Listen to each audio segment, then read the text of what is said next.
Mistério no Irã, onde o novo líder supremo segue desaparecido após a morte de Ali Khamenei.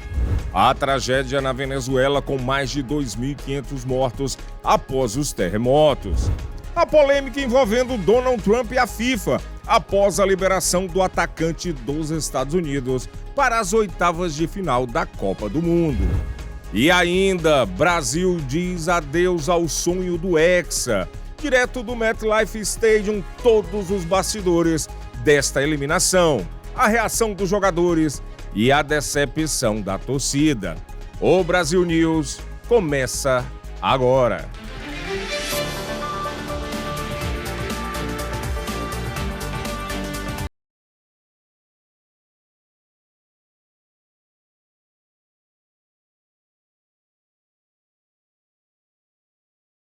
Boa noite. Os três filhos de Ali Khamenei participaram das homenagens ao líder iraniano morto em um ataque aéreo. Mas o novo líder supremo, Mojtaba Khamenei, segue sem aparecer em público. Enquanto milhares de iranianos se dirigiam ao centro de Teherã para prestar homenagens no domingo, três filhos do Ayatollah Ali Khamenei foram vistos ao lado de seu caixão. Mas Mojtaba Khamenei, que sucedeu o pai como líder supremo, não apareceu. A TV estatal mostrou Mostafa, Meisan e Massoud Khamenei rezando diante dos caixões expostos no grande mosala do Imam Khomeini, em Teherã. Khamenei e vários integrantes de sua família morreram em um ataque aéreo após o início da guerra lançada por Estados Unidos e Israel contra o Irã em 28 de fevereiro. A República Islâmica organizou uma semana de cerimônias fúnebres para Khamenei, com planos de levar seus restos mortais a locais religiosos no Iraque. Depois de permanecer em velório fechado para autoridades e líderes estrangeiros, o caixão foi transferido para uma área externa no sábado. Ele foi exibido sob uma estrutura de vidro ao lado dos caixões de sua filha, de seu genro, de sua nora e de sua neta de 14 meses. No domingo, milhares de pessoas, entre militares, estudantes religiosos e civis, passaram pelo local. Alguns carregavam bandeiras e faixas prometendo vingança contra os Estados Unidos e Israel. Ainda não houve nenhuma aparição pública de Mojtaba, nem divulgação de imagens recentes dele. Pessoas próximas ao novo líder disseram a Reuters que ele teve o rosto desfigurado e sofreu ferimentos graves em uma ou ambas as pernas. Segundo essas fontes, ele ficou ferido no mesmo ataque que matou seu pai e outros parentes. Um cessar-fogo interrompeu a guerra de 4 meses. Autoridades iranianas afirmam que um acordo provisório com Washington pode trazer benefícios econômicos significativos, incluindo acesso a ativos congelados no exterior e alívio de parte das sanções financeiras. E mais de 2.500 pessoas morreram após os terremotos que atingiram a Venezuela. Enquanto isso, as buscas por sobreviventes continuam. O governo de Delcy Rodrigues nega ter demorado a reagir à tragédia. Mais de uma semana após os terremotos que devastaram a Venezuela, o número de mortos pela tragédia é de ao menos 2.595, de acordo com o governo. Civis de todos os tipos, incluindo sobreviventes, familiares, paramédicos voluntários, além das equipes de resgate estrangeiras, continuam vasculhando as áreas do desastre, especialmente o estado de La Guaira, o mais atingido pelos tremores.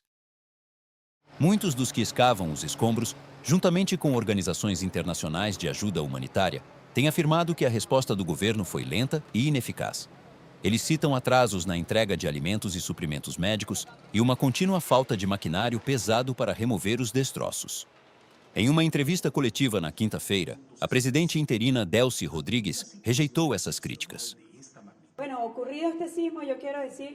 Ocorrido este terremoto, quero dizer que imediatamente o Estado venezuelano se ativou em seu conjunto.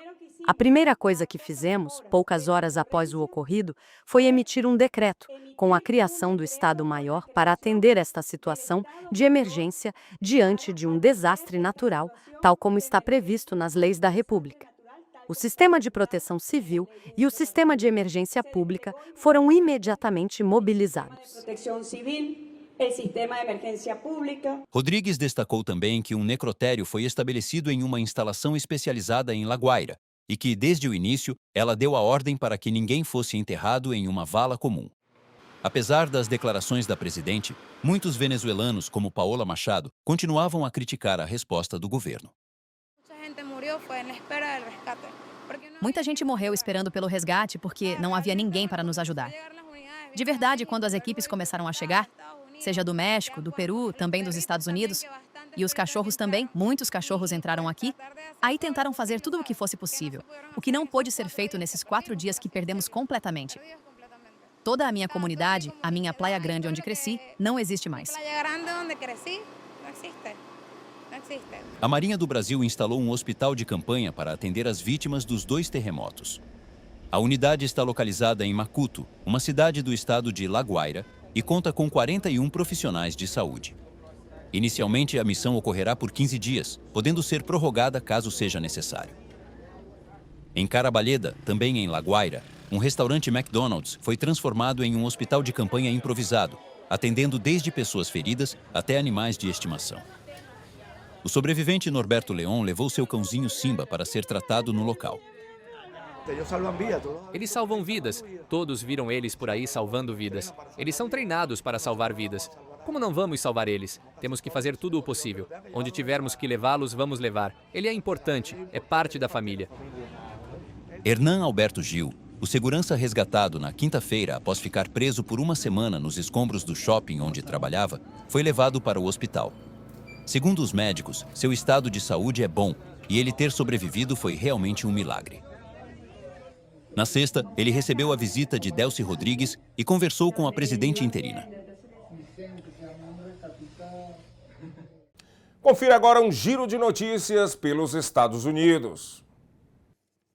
Um incêndio de grandes proporções atingiu um galpão industrial em Parkersburg, no estado da Virgínia Ocidental, no último domingo.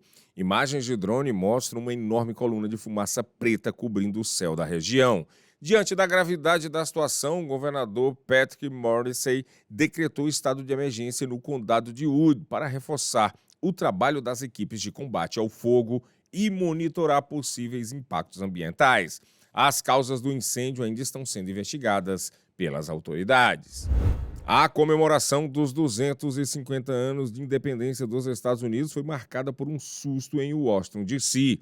Uma forte tempestade com raios obrigou milhares de pessoas a deixarem a área da celebração e buscarem abrigo em museus e prédios públicos. Após quase 2 horas de atraso, o presidente dos Estados Unidos, Donald Trump, discursou no National Mall.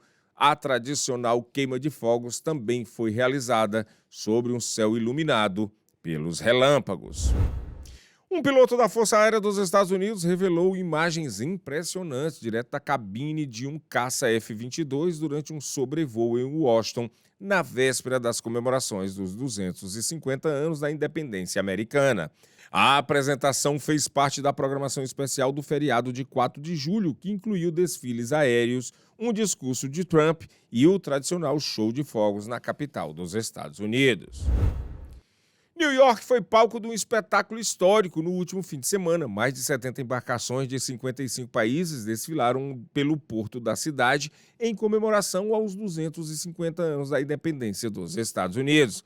Grandes veleiros, navios de guerra e embarcações de diversas marinhas cruzaram as águas, tendo como cenário a Estátua da Liberdade e o horizonte de Manhattan. Milhares de pessoas acompanharam o evento às margens de Nova York e de New Jersey. Milhares de pessoas acompanharam o evento das margens de New York e New Jersey, uma das maiores celebrações marítimas já realizada no país desde o bicentenário de 1976.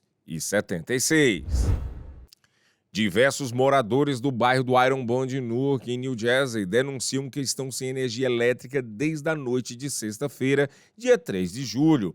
Eles afirmam que fizeram diversos contatos com a PSNG, mas reclamam da falta de respostas e dos sucessivos adiamentos para o restabelecimento do serviço. Em meio ao calor extremo, muitos enfrentam dificuldades para conservar alimentos e manter o mínimo de conforto.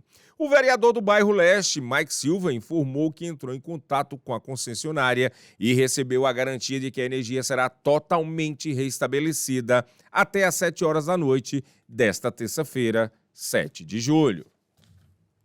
A seguir, Trump liga para Infantino para tirar cartão vermelho de jogador dos Estados Unidos e FIFA autoriza jogador a jogar.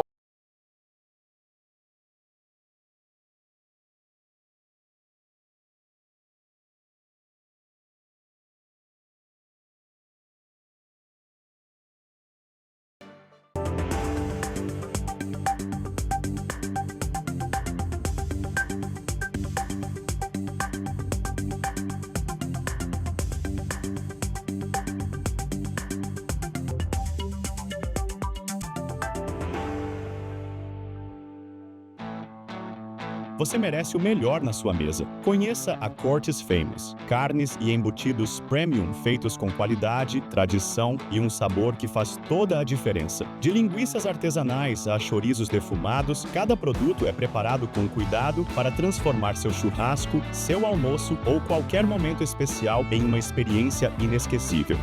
Cortes Famous, sabor autêntico, ingredientes selecionados e a confiança que sua família merece. Experimente hoje mesmo.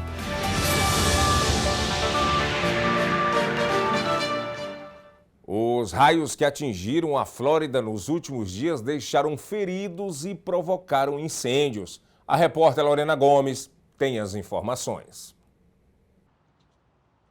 Um policial do condado de Seminole foi levado ao hospital após ser atingido indiretamente por um raio durante uma tempestade na região de Mullet Lake Park no domingo. Segundo as autoridades, ele encostou em um portão no momento da descarga elétrica e foi socorrido por precaução. O agente recebeu alta no mesmo dia e passa bem. Um dia antes, no sábado, um salva-vidas do condado de Volusia também foi atingido indiretamente por um raio em Ormond Beach. O veículo de patrulha ao lado do qual ele estava foi atingido pela descarga. O homem foi hospitalizado para avaliação e liberado em seguida. As autoridades reforçam o alerta para o risco de raios durante as fortes tempestades de verão comuns nesta época do ano na Flórida. E ainda sobre raios, uma descarga elétrica pode ter provocado um incêndio no domingo em um complexo de apartamentos no condado de Orange, próximo à região da Disney. Segundo os bombeiros, o raio atingiu o telhado de um dos prédios do Buena Vista Place Apartments, forçando a evacuação dos moradores. A investigação ainda está em andamento. Pelo menos 12 apartamentos foram danificados e 5 unidades foram consideradas inabitáveis. Um morador sofreu ferimentos leves ao tentar salvar um animal de estimação. E um bombeiro precisou de atendimento por exaustão causada pelo calor. As famílias desalojadas estão recebendo apoio da Cruz Vermelha. E 2 pessoas morreram após um incêndio atingir uma casa na manhã de domingo em Winter Haven, no condado de Polk. Segundo as autoridades, 2 outras pessoas conseguiram sair do imóvel antes da chegada dos bombeiros. As chamas foram controladas em cerca de 5 minutos, mas as equipes encontraram as vítimas sem vida na parte dos fundos da residência. Investigadores informaram nesta segunda-feira que o incêndio foi causado por uma falha elétrica em uma tomada localizada em uma área anexa da casa. As vítimas foram identificadas apenas como um homem morador do imóvel e uma mulher que estava visitando a residência. A causa oficial das mortes ainda aguarda o resultado da autópsia. E o ex-jogador da NFL e comentarista esportivo Marcellus Wiley, de 51 anos, foi preso no sábado em Orlando, acusado de violência doméstica. Inicialmente, as autoridades não haviam divulgado detalhes do caso, mas documentos obtidos pela imprensa revelam que a suposta vítima é a esposa dele. Segundo o relatório policial, ela afirmou ter sido ameaçada e disse temer pela própria segurança. O caso teria ocorrido em um hotel da região de Orlando durante o feriado de Independência. Wiley foi preso, mas foi liberado na noite de domingo após pagar uma fiança de $1.000. O ex-atleta não se pronunciou sobre o caso. E o feriado de 4 de julho foi marcado por festas, mas por prisões também. Só no condado de Hillsborough, 19 motoristas foram presos por dirigir sob o efeito de álcool. A unidade de combate à direção sob influência de álcool e drogas prendeu 19 motoristas durante as operações do feriado de 4 de julho. Entre eles está Carlos Gonzalez, de 38 anos, que foi flagrado dirigindo a mais de 100 km por hora em uma via com limite de 72 km por hora. Segundo as autoridades, ele apresentava sinais de embriaguez e foi preso por DUI. A fiscalização nas estradas fez parte de uma operação da polícia do condado de Hillsborough e foi divulgada nas redes sociais. As fortes chuvas elevaram o nível do rio Iguaçu e transformaram as cataratas em um espetáculo impressionante. As impressionantes paisagens das cataratas do Iguaçu chamaram a atenção dos visitantes na quinta-feira, após fortes chuvas elevarem o nível do rio. Segundo veículos de imprensa brasileiros, na quarta-feira, a vazão das cataratas alcançou quase 6 milhões de litros por segundo. A média é de 1,5 milhão de litros por segundo. O meteorologista paranaense Lisandro Jacobsen comenta. A gente fechou o mês de junho com chuva acima da média climatológica em praticamente todas as regiões do estado e com ênfase mesmo na bacia do Rio Iguaçu. E por isso que as cataratas acabaram respondendo a esse aumento de volume de água. As cataratas do Iguaçu se estendem pela fronteira entre Brasil e Argentina, próximo ao Paraguai. O acesso pelo lado brasileiro permaneceu aberto, permitindo que turistas observassem o aumento do volume de água e a beleza da paisagem. Para mim é impressionante. A palavra, acho que falta vocábulo na língua portuguesa do que é estar ali dentro daquela queda ali, naquela passarela. Então, para mim é muito mais do que ver uma foto. A gente vê uma foto, mas quando a gente chega aqui é totalmente diferente. Assim, foi impactante para mim. No lado argentino, o Parque Nacional Iguaçu fechou temporariamente um dos circuitos, a Garganta do Diabo, após a elevação do nível do rio. A administração informou que a atração seria reaberta nesta sexta-feira. A FIFA liberou o Folarin Balogun para enfrentar a Bélgica nas oitavas de final da Copa do Mundo, após converter sua suspensão em punição condicional. A decisão veio depois de um telefonema do presidente dos Estados Unidos, Donald Trump, ao presidente da FIFA, Gianni Infantino, e provocou uma forte reação da Federação Belga, que contesta a medida por considerar que ela contraria o regulamento da competição. Uma reviravolta surpreendente na Copa do Mundo. A FIFA voltou atrás e revogou a suspensão do atacante norte-americano Folarin Balogun. Com isso, ele poderá atuar nas oitavas de final contra a Bélgica. A decisão foi influenciada por um telefonema do presidente Donald Trump ao presidente da FIFA, Gianni Infantino, no qual o norte-americano disse não ter considerado justa a decisão do juiz. Inicialmente, Balogun havia sido suspenso após este lance na partida contra a Bósnia-Herzegovina. Depois de uma falta e da revisão pelo árbitro de vídeo, ele recebeu cartão vermelho. Pouco após a partida, o jogador afirmou que a ação foi involuntária.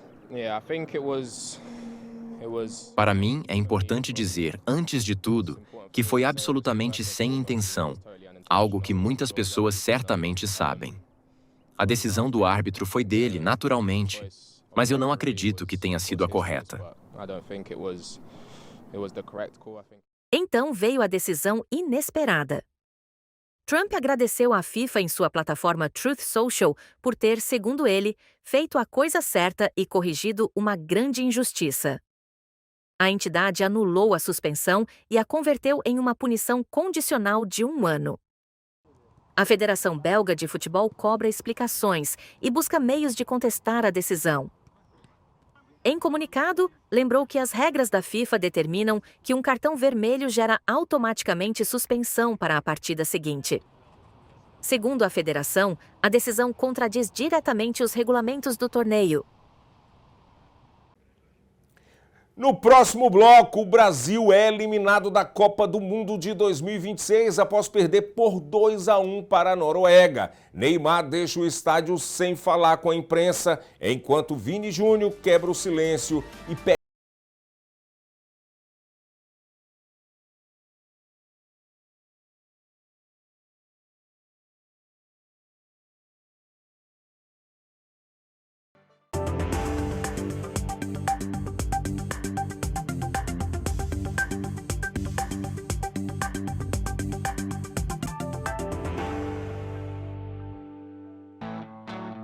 Você merece o melhor na sua mesa. Conheça a Cortes Famous. Carnes e embutidos premium feitos com qualidade, tradição e um sabor que faz toda a diferença. De linguiças artesanais a chorizos defumados, cada produto é preparado com cuidado para transformar seu churrasco, seu almoço ou qualquer momento especial em uma experiência inesquecível.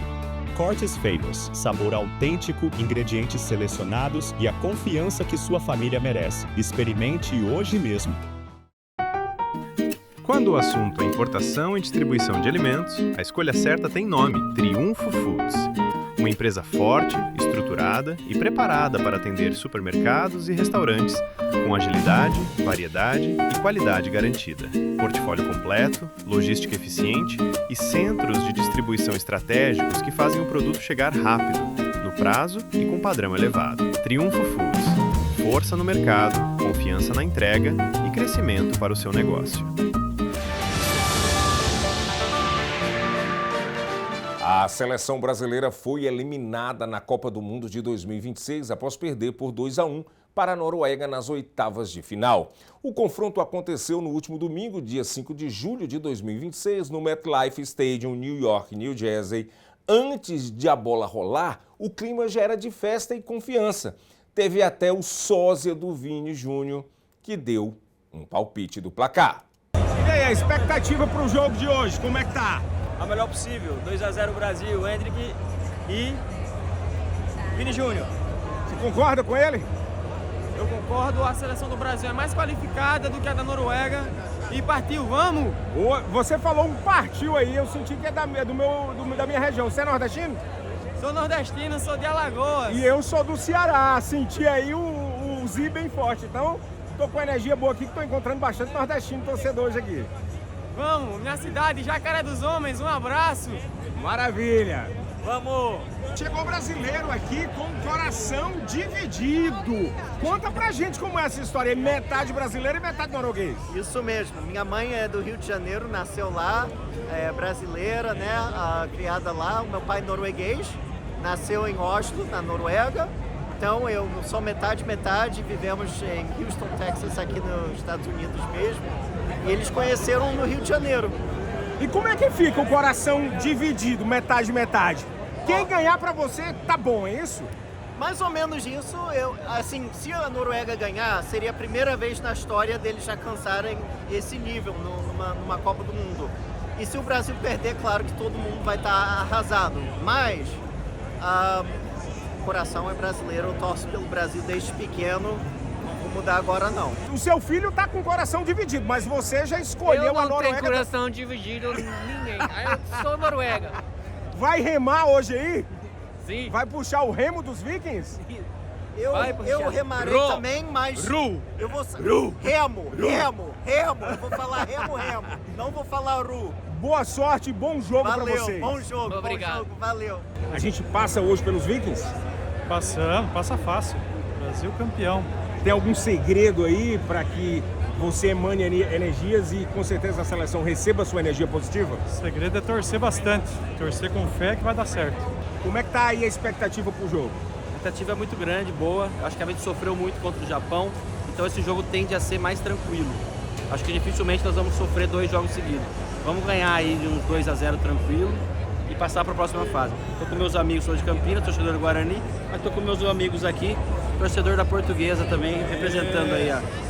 Olha, nossa televisão é de Portugal, é a SIC Internacional, é a SPT Televisão, tem aqui a Portuguesa. Hoje é português, brasileiro, é a Portuguesa. é o Guarani todos juntos para derrotar os Vikings hoje aqui. É isso aí, vai ser um jogo muito difícil, mas muita confiança no Brasil. O Brasil está engrenando na competição e vamos com tudo hoje. Você arriscaria um placar? Olha, meu filho falou que não seria isso, seria mais difícil. Eu acredito num 3-0, o Brasil fazendo gol logo no começo e vamos com tudo. Por que você acredita que é mais difícil e falou isso pro seu pai? Um jogo mais difícil por causa que é um adversário que tem alguns destaques individuais, mas eu acho que sim, o Brasil tem muito mais time do que a Noruega e vai conseguir sobressair. Só achar um gol lá que o Brasil vai conseguir soltar e vamos passar se Deus quiser. Qual é o maior amor? Pela Portuguesa ou pelo Brasil hoje? Agora ficou aqui. Agora. É difícil, mas pela Portuguesa não tem jeito, né? Portuguesa sempre, mas hoje é Brasil, sempre vai ser. Os dois é Brasil e Portuguesa, mas tenho muito amor pelos dois. E o que você acha aí? Que é mais português ou hoje o Brasil hoje está superando tudo? O Brasil tem 212 milhões de torcedores, a Portuguesa nós vamos com a Lusa. Valeu! E falando já em português, já vamos misturar o assunto e vamos já para amanhã, segunda-feira. Amanhã Portugal pega a Espanha, um rival de longas datas. O que é que vai dar amanhã? O que é que você acha aí? Estivemos em Toronto, né, no jogo de Portugal agora, e vai dar Portugal. Com certeza Portugal passa, jogo difícil, mas 2-1 Portugal. Então brasileiros apoiando os portugueses nesse momento também. Com certeza, tamo junto, Brasil e Portugal sempre. Cristiano Ronaldo brilhando amanhã?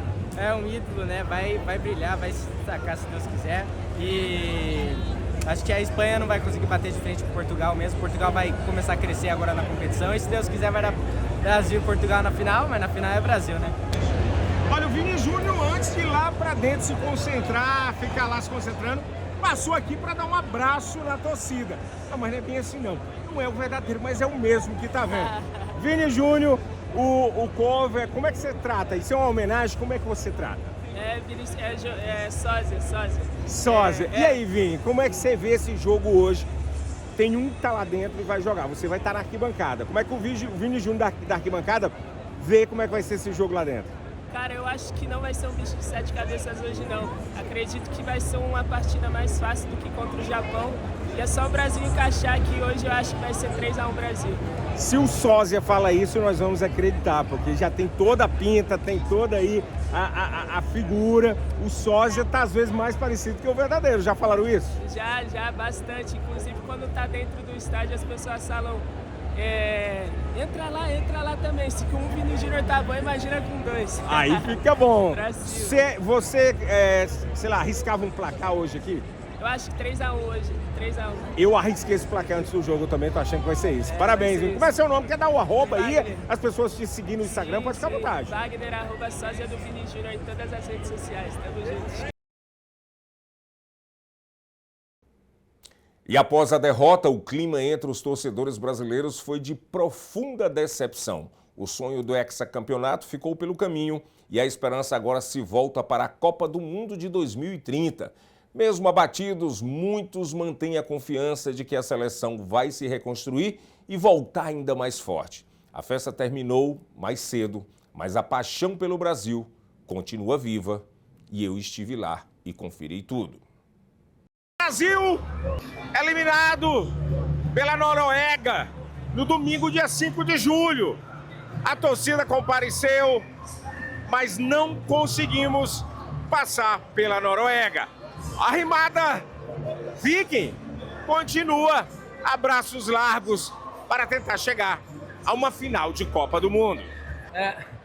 É difícil ter palavras num momento desse, né? Nós estamos aqui sem conseguir falar nada. Estou aqui com meu filho, primeiro jogo de Copa na nossa vida, e é duro, é triste, mas a gente se recupera. Brasileiro sempre dá um jeito e é duro, é uma parte dura agora. Obrigado. O brasileiro é um povo que não desiste nunca, mas hoje, como é que você se sente nesse momento? Você terminou há 5 minutos atrás. Qual o sentimento? Eu tô super orgulhosa, eu sou super orgulhosa de ser brasileiro. Apesar de tudo isso, eles ainda conseguiram entregar jogo, deram bola mais do que esse time feio. Foi uns jogadores muito bons, eu tô muito orgulhosa. Não foi dessa vez, o jogo é assim mesmo, um dia a gente ganha, outro dia a gente perde. Mas somos melhores que eles, latinos são sempre melhores. O que é que significa hoje essa derrota, essa eliminação? Para você, qual o sentimento agora? Eu vi que a torcida ficou toda ali meia parada. E agora, saindo das arquibancadas, o que é que significa? É um sentimento de frustração, que a gente tinha o jogo na mão, podíamos ter feito uns gols, podia ter sido um placar diferente. Mas é Brasil, a gente ama, a gente vai esperar mais 4 anos, vamos estar aqui de volta acreditando, iludido, mas não vamos deixar de apoiar, mas agora é frustração e não tem muito o que fazer. O Hexa só foi adiado, então? Só foi adiado, vai vir. E ninguém pode ser penta esse ano, então o único penta é o Brasilzão. Nós estamos aqui falando com a TV portuguesa. Agora os brasileiros são todos Portugal nesse momento, vamos defender nossa língua ou brasileiro é só brasileiro? Eu acho que pode ser um pouco dividido, mas muitos brasileiros vão estar com Portugal com certeza, a gente tem muito carinho por eles, mas é torcer pro país irmão. A gente é brasileiro e a gente queria ter ganhado. Os meninos jogaram muito, o goleiro catou e as 2 oportunidades que o outro time tiveram, eles fizeram. É uma pena, é muito triste. Daqui a 4 anos tem de novo e a gente vai em rumo do Hexa. Aquela história que se deixasse cair nos pés do Haaland seria perigoso e a marcação foi muito grande durante o jogo inteiro. Infelizmente chegou no pé dele e ele marcou. O Brasil jogou muito e a gente tem que sair de cabeça erguida dessa Copa. Não deixamos nada, não devemos nada pra ninguém, é bola pra frente. A gente é peita! Qual o sentimento da brasileira que estava torcendo ali, gritando, nesse momento? 5 minutos, 10 minutos que acabou o jogo, qual a sensação? É péssima. Eu não sei nem descrever. É amarga, derrota. A gente tava bem esperançoso. Tô sem voz, que eu fiquei gritando. A gente jogou bem, mas em alguns momentos o time parecia apático. Teve chances claras de gol. Mas no final é muita coisa, é difícil descrever agora, mas é uma dor muito, dói, esse é o sentimento agora. O Brasil estava lutando pelo Hexa, só foi adiado essa luta, daqui a 4 anos está todo mundo de novo dando aquela força pro Brasil, esperando que a 6 estrelas venha pro peito. Sim, a gente vai estar esperando, eu vou estar de novo esperando, vou estar lá com eles, eu vou estar torcendo sempre, eu não vou desistir. Eu espero que eles também não desistam. O que é que significa? Ela é brasileira-americana. Ela nasceu aqui, minha filha brasileira, e aprendeu o que é amar o futebol. É a primeira Copa dela? Sim. E a emoção foi do turbilhão da torcida, do vamos lá, e no momento sair derrotado, eliminado da Copa. Abre o coração. O brasileiro gosta nesse momento de extravasar. Não, era tudo. Eu amo futebol. Eu nasci assistindo o Brasil jogar. E agora, quando eles perderam pra Noruega... Gente... O brasileiro também, ele gosta muito de ajudar outros. Você nasceu aqui, você é americana. Estados Unidos ainda vai jogar. Tem Portugal que fala a nossa língua. Vai torcer para um desses 2 times para compensar aí, para que outros, por exemplo, a Argentina não chegue na final? Eu vou primeiro torcer para os Estados Unidos, aí depois o Portugal ou a Espanha. Mas os Estados Unidos é agora o meu primeiro torcida. Cara, significa o fim de um sonho, né? Porque tá aqui na Copa do Mundo pela primeira vez é a realização de um sonho e a gente estava confiando nesse Hexa. A gente veio aqui servir o nosso país, criar conteúdo para o Movimento Verde e Amarelo e significa ir embora para casa. Então, é muito triste, mas tem que fazer, né? Bola para frente. Cara, é aquele vazio que a gente não sabe nem explicar, né? Parece sentimento de velório mesmo, né? A gente prepara a torcida igual eles preparam, 4 anos pensando todos os passos, o que a gente vai fazer de organização, os novos cantos, bandeira, 2 toneladas de patrimônio, são 40 torcidas organizadas de clube aqui, então é muito tempo de preparo. Então agora a gente fica meio anestesiado. Cara, ciclo muito ruim da seleção, fraco, lesões ainda para piorar. O que dá para tirar de bom, como um bom otimista, é a torcida. A gente tem torcida. Mais do que nunca, o Brasil tem uma torcida organizada, com cantos, unida, para todo mundo estar junto na mesma arquibancada. A cada ano a gente melhora e a gente conta de vocês. Essa derrota também tem muito de quem não ajuda, de contribuir. A gente tem que cobrar a hora de cobrar, e tem que cobrir. Agora é hora de cobrar. Mas vai começar de novo e essa paixão não morre nunca. É o fim do sonho ou só adiado daqui a 4 anos? 2030 começou agora. 2030 começou agora pra gente. É descansar aí, que tá todo mundo sem dormir aí há 30 dias, mas já tá pensando no longo prazo aí, tem muita coisa pra mudar nessa torcida, assim como tem na seleção, mas pra nós começou agora, é o começo do sonho. E a gente, sabe uma coisa? Inegavelmente e orgulhosamente é o país do futebol, a gente nunca vai deixar de amar isso daqui, nunca. Nada nem ninguém vai mudar essa paixão nossa.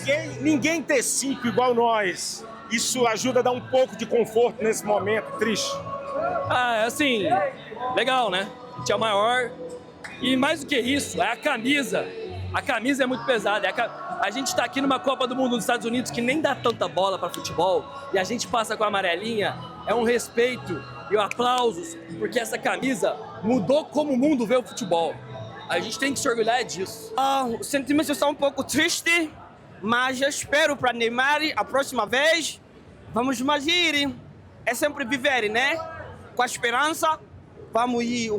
Você é de qual país? Eu sou do Guiné-Conakry, mas gosto muito do Brasil. Só foi adiado. A gente vai sofrer de novo 4 anos e vamos em busca de novo. Daqui 4 anos, novamente, a luta continua. Dói demais, mas é isso. Vamos em frente. O brasileiro não desiste nunca, né? Então... E o movimento verde e amarelo fez história, como nenhuma outra torcida já tinha feito alguma vez em alguma Copa. Como vai ficar o movimento? Com certeza vai só se fortalecer mais ainda. Esperamos dobrar essa meta aí. Foi reunido quase 50 torcidas organizadas junto. Estou aqui com o meu mano aqui, é Império, sou fanáticos. Então, quer dizer, estamos juntos e trabalhando forte aí em prol do Brasilzão aí. Futebol é assim mesmo? Tinha medo de perder? Qual foi a sensação? O que é que se passou na cabeça de vocês que estavam nesse movimento muito forte? Eu estava confiante demais que a gente seria hexacampeonato com hexa viria. O futebol, às vezes, tem isso, né? Às vezes ele machuca, dói. Agora é deixar passar, levantar a cabeça que daqui 4 anos tem mais, a gente vai em busca do sonho. O sonho não acabou. Após a derrota por 2-1 para a Noruega na eliminação das oitavas de final da Copa do Mundo, os jogadores da seleção brasileira deixaram o MetLife Stadium sem falar com a imprensa. Neymar, visivelmente abatido, atravessou a zona mista em silêncio. O camisa 10 ainda marcou o único gol do Brasil de pênalti, nos acréscimos, mas não evitou a queda da seleção, que se despede do Mundial e adia mais uma vez o sonho do hexacampeonato. E após a eliminação do Brasil para a Noruega, Vinícius Júnior parou e falou com a nossa equipe da SBT Television e a imprensa que estava ao lado. Pediu desculpas à torcida e explicou que a decisão de Bruno Guimarães cobrar o pênalti foi tomada pelo técnico da seleção. O atacante também destacou a união do elenco após a eliminação. Apenas pedir desculpa à nossa nação por ter acreditado em nós mais uma vez e infelizmente a gente não conseguimos jogar à altura da nossa torcida, da nossa camisa, mas a Copa do Mundo é dessa forma. A gente tem que seguir em frente, como eu falei nas outras entrevistas, eu não vou desistir de tentar botar o Brasil no topo outra vez. Vini, por que você não bateu o pênalti? Porque a decisão do mister era o Bruno, a gente treina todos os dias ali no treino e ele decidiu pelo Bruno bater o pênalti de hoje, e isso não é pauta, porque eu poderia muito bem ter batido e ter perdido o pênalti também. Esse é o futebol, você pode errar, pode fazer os gols. Espero que não tenha manchado a trajetória do Bruno até aqui, né, dentro da seleção. Como é que estava o jogo muito difícil para o Brasil. O Brasil não teve posse de bola, foi muito diferente do desenho que se fez antes da partida. O que aconteceu? O que fugiu do planejado? Por que o Brasil não conseguiu o resultado, mesmo estando a partida controlada em alguns momentos? Acredito que a Noruega nos surpreendeu de colocar muitos jogadores atrás da linha da bola e ficar muito tempo com a bola. A gente não conseguiu o encaixe necessário para fazer a melhor pressão e isso acabou nos dificultando muito. A gente fica triste pela nossa participação na Copa do Mundo, que é sempre em 4 anos, e agora tem que fazer tudo de novo para tentar se reerguer, porque a Copa do Mundo, o baque sempre é muito grande.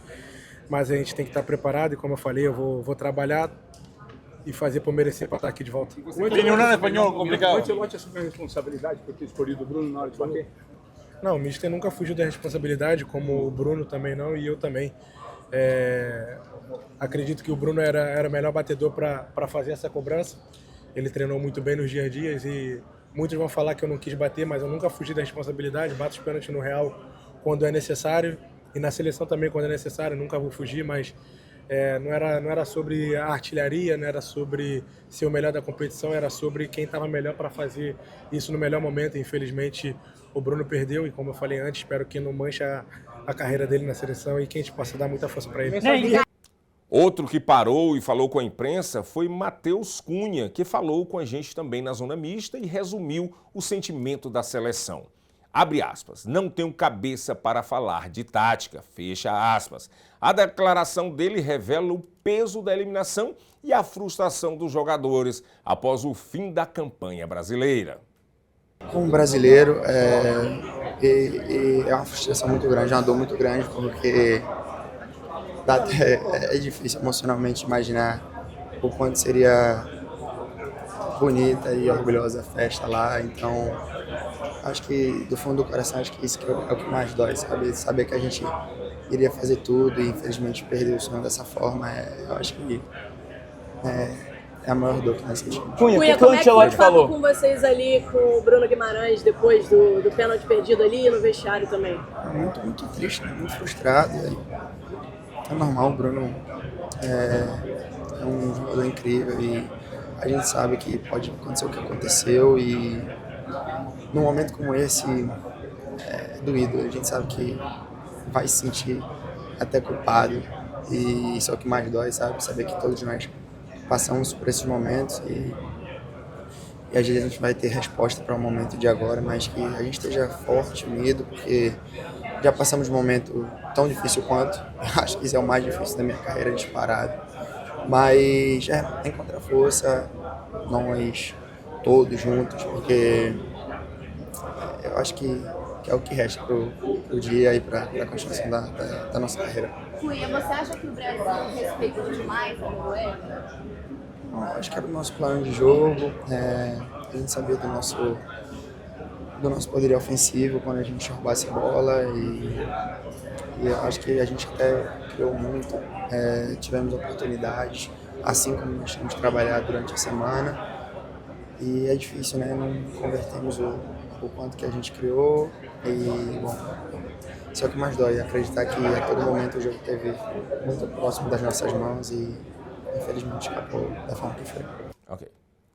E após a eliminação do Brasil nas oitavas de final da Copa do Mundo, Danilo classificou o resultado como uma grande decepção. Tem que servir. Eu uso como experiência a minha vida, a minha trajetória, que eu costumo dizer que eu construí minha trajetória nas quedas, que é quando te dá mais aprendizagem, é quando você presta mais atenção no que poderia ter sido feito melhor ou de outra maneira. Então aqui, coragem para olhar para o futuro de uma maneira promissora, porque temos muita gente de qualidade, muito jogador que está crescendo, seja na seleção, seja nos seus clubes, e o desejo é que eles possam, de alguma maneira, fazer aquilo que a gente não foi capaz nesses últimos ciclos. Danilo, o Neymar falou com vocês em tom de despedida também, de despedida de seleção brasileira, porque ele saiu, falou, tentei, como quem diz, comecei aqui, terminei aqui. Ele falou com vocês também em tom de despedida da seleção? Acho que ele deixou claro, né, com essa fala aí, aquilo que é o desejo dele, aquilo que é o planejamento dele de carreira, né. Obviamente isso é normal porque chegando a uma certa idade é natural que se vá batendo as trocas. Enfim, é isso. Rodrigo Caetano, coordenador executivo geral das seleções brasileiras masculinas, fez uma avaliação do desempenho da equipe e reconheceu a frustração pelo resultado, mas afirmou que a CBF vai analisar os erros para planejar melhor o futuro da seleção brasileira. Vocês já conseguiram fazer uma avaliação de onde foi o erro, né? O que aconteceu de errado para essa eliminação hoje? Infelizmente, numa Copa do Mundo, em jogo de mata, eliminatório, assim, e é natural que se após o jogo se avalie todo o contexto, né? Mas foi um jogo de 90 minutos em que muitas vezes se apresentou o detalhe para nós e infelizmente nos escapou.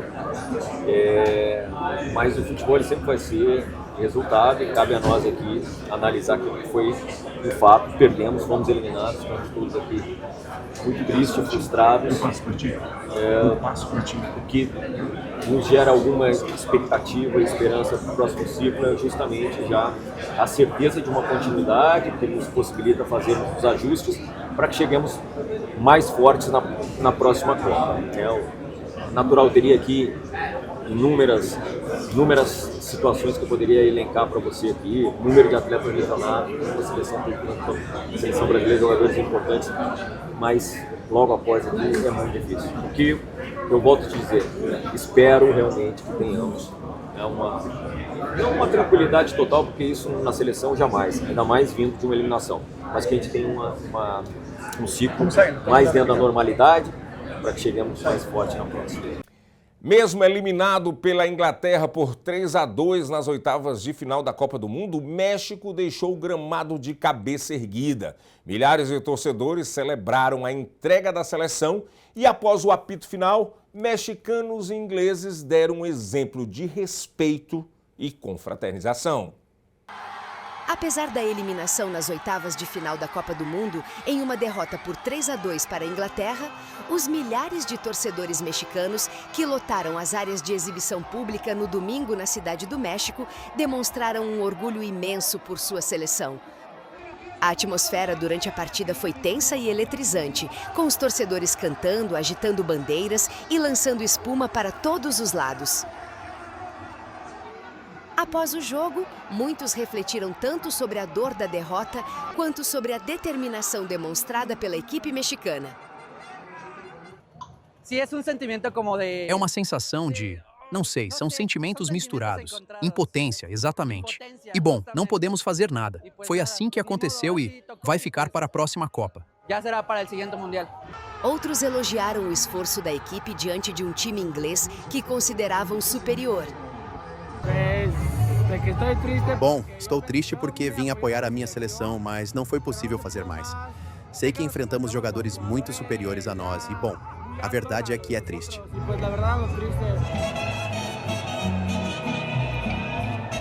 Na saída do Estádio Azteca, onde foi realizada a partida, o clima entre os torcedores mexicanos e ingleses era de amizade e confraternização. Independentemente da vitória para um lado e da derrota para o outro, todos caíram na dança celebrando os esforços de suas seleções. Muito triste, mas fizemos o melhor que pudemos. Nosso time deu tudo, a paixão, o comprometimento. Chegamos até aqui. É a primeira vez em 40 anos que chegamos a esse tipo de partida. Então estamos muito orgulhosos. Estou muito feliz. E é possível. Claro que é. Parabéns à Inglaterra. Fizemos o melhor que pudemos. E Portugal está eliminado da Copa do Mundo de 2026. A seleção portuguesa foi derrotada pela Espanha e também se despede da competição. Eu acompanhei agora à tarde a partida ao lado da apaixonada torcida portuguesa no Esporte Clube Português em Newark, New Jersey, onde a emoção tomou conta do ambiente do início ao fim. A nossa equipe acompanhou hoje o jogo de Portugal e a Espanha aqui no Esporte Clube Português, onde não tinha nenhum local vazio, uma cadeira vazia. Todos que estavam aqui gritaram, torceram, apaixonados pela seleção portuguesa até o último momento. Mesmo após o gol da Espanha, eles aqui não deixaram de acreditar. Inclusive, estavam ali junto, mandando energia positiva para que pudesse Portugal a chegar ao empate. Mesmo no final, eles estão aqui gritando e mostrando o amor que tem a Portugal. Vamos ouvir agora algumas entrevistas que fizemos durante e também no final desse fatídico jogo. Acho que foi um jogo extremamente renhido. Acho que Portugal, nós estivemos extremamente bem. Eu acho que, como eu, estão todos os portugueses, que era o último Mundial, supostamente é o último Mundial do Ronaldo, E pronto, deixa pena que tenha corrido desta forma, mas eu estou muito orgulhosa de Portugal. Então, foi um jogo difícil, não? Claro que a Espanha é uma equipa forte, o Portugal também é uma equipa forte. E é um jogo que foi difícil em termos de quando o Mendes foi em baixo, o jogo eu acho que mudou. Já não podia atacar tanto no lado esquerdo, já foi mais com peligro, não? Então, como foi o gol ao final, eu acho que foi, infelizmente eu acho que foi pernas cansadas. Estou triste, estou muito triste. Qual foi o momento que você achou assim, olha, esse jogo dá pra gente ganhar? E aquele gol foi uma coisa que abalou o seu sentimento? Mas foi no 91 minutos, só eu achei que nós tínhamos possibilidade de ganhar, mas não sei. O sentimento agora é de tristeza, raiva, o que é? Tão triste. Isto é surreal, a gente tínhamos tudo para ganhar e jogámos, foi o melhor jogo que fizemos durante todo o torneio, não merecíamos, mas ao final de contas foi a Espanha que levou o melhor do partido e é assim. E chegamos ao fim de mais uma edição do Brasil News. Muito obrigado pela companhia e boa noite.